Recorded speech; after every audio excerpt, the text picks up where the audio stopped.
Hello दोस्तों, मैं हूँ सुशील प्रजापति। फिर से आपके हमारे चैनल टिकी ज्ञान में स्वागत है। दोस्तों, हम पिछले क्लास में बायोलॉजी से रिलेटेड कुछ महत्वपूर्ण कोशिका के बारे में बताए थे। जो इस क्लास में भी हम पार्ट टू चैप्टर है, कोशिका से ही रिलेटेड है। इसमें हम कोशिका के बारे में कुछ डिफरेंस बताएंगे। कोशिका होती क्या है। ठीक है दोस्तों, कोशिका जो होती हैं दो प्रकार की पाई जाती हैं। ठीक है, कोशिका जो है दो प्रकार की पाई जाती हैं। एक होती है प्रोकैरियोटिक कोशिका, एक होती है प्रोकैरियोटिक कोशिका, और एक होता है यूकैरियोटिक कोशिका। ठीक है दोस्तों, अब ये प्रोकैरियोटिक कोशिका होती क्या है, इनके बारे में जानते हैं। देखिए, प्रोकैरियोटिक कोशिका उन कोशिकाओं को कहते हैं जिसमें बैक्टीरिया, आर्कीबैक्टीरिया, साइनोबैक्टीरिया यानी सभी प्रकार के जीवाणु या बैक्टीरिया आते हैं। ठीक है, यूकैरियोटिक कोशिका में कौन कौन आते हैं? यूकैरियोटिक कोशिका में सभी प्रकार के जीव जंतु और पादप आते हैं। ठीक है, सभी प्रकार के जीव जंतु और पादप, इनकी कोशिकाओं को यूकैरियोटिक कहा जाता है। ठीक है, चलिए इनके बारे में कुछ डिफरेंस जान लेते हैं, यानी अंतर क्या है। ठीक है, देखिए, प्रोकैरियोटिक जो कोशिका होती हैं, इनका जो आकार होता है 1 माइक्रोमीटर से 10 माइक्रोमीटर के बराबर होता है। इनका जो आकार होता है 1 माइक्रोमीटर से 10 माइक्रोमीटर के बराबर होता है। ठीक है, यह अल्प विकसित होती हैं। इसमें केंद्रिका, माइटोकॉन्ड्रिया, लाइसोसोम, एंडोप्लाज्मिक रेटिकुलम, इन सब का अभाव होता है। यानी कोशिका एक पूरी तरह से कोशिका जो होनी चाहिए, इसमें ये सब होनी चाहिए। ठीक है, इसमें जो है इन सभी का अभाव पाया गया है। ठीक है, इसलिए अल्प विकसित होती हैं। कौन? प्रोकैरियोटिक कोशिका। और यूकैरियोटिक कोशिका जो पूरी तरह से विकसित होती हैं, इसमें सभी प्रकार के कोशिका का अंग पाए जाते हैं। ठीक है, इसमें लाइसोसोम, केंद्रिका, केंद्रक, mitochondria, endoplasmic reticulum, lysosome, centrosome, सभी प्रकार के कोशिका का अंग पाया जाता है। इसलिए इनको पूर्ण विकसित कोशिका कहते हैं। किनको?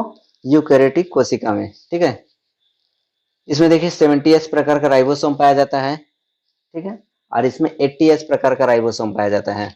इसमें यूकैरियोटिक कोशिका में।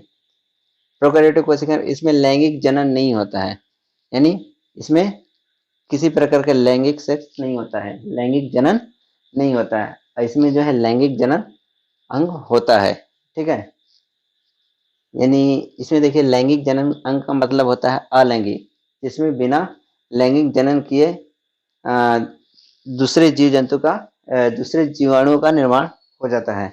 लेकिन इसमें जो है लैंगिक जनन पाया जाता है। ठीक है, देखिए इसमें कोशिका का विभाजन विखंडन अथवा मुकुलन द्वारा होता है। विखंडन मतलब जैसे मान लो एक कोशिका है, ये जीवाणु है। ठीक है, ये जीवाणु है, ये जीवाणु है, कभी ये ऐसा करके टूटेगा, फिर ये एक समय आएगा कि ये पूरी तरह से टूट जाएगा। तो ये हुआ विखंडन। और मुकुलन क्या होता है?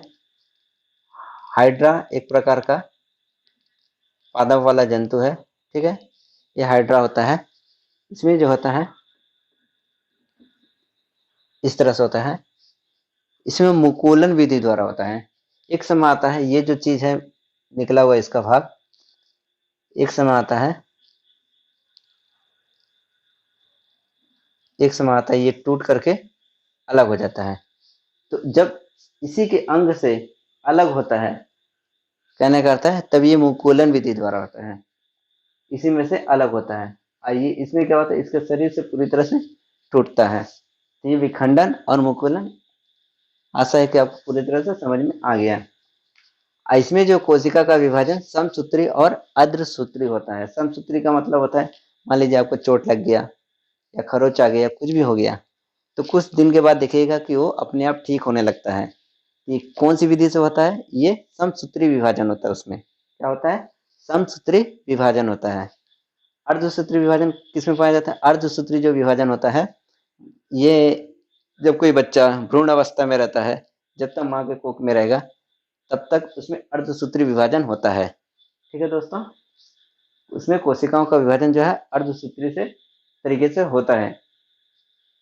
इसमें देखिए केवल एक गुणसूत्र पाया जाता है, इसमें प्रोकैरियोटिक कोशिका में। ठीक है, और इसमें जो है एक से अधिक गुणसूत्र पाए जाते हैं। जैसे मानव में 23 जोड़ा, हाँ 23 जोड़ा गुणसूत्र पाया जाता है।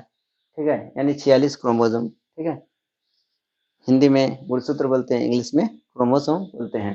तो दोस्तों, मुझे आशा है कि आपको ये कोशिका से रिलेटेड जो अंतर है प्रोकैरियोटिक और यूकैरियोटिक, इसमें आपको बहुत ही अच्छी तरीके से समझ में आ गया होगा।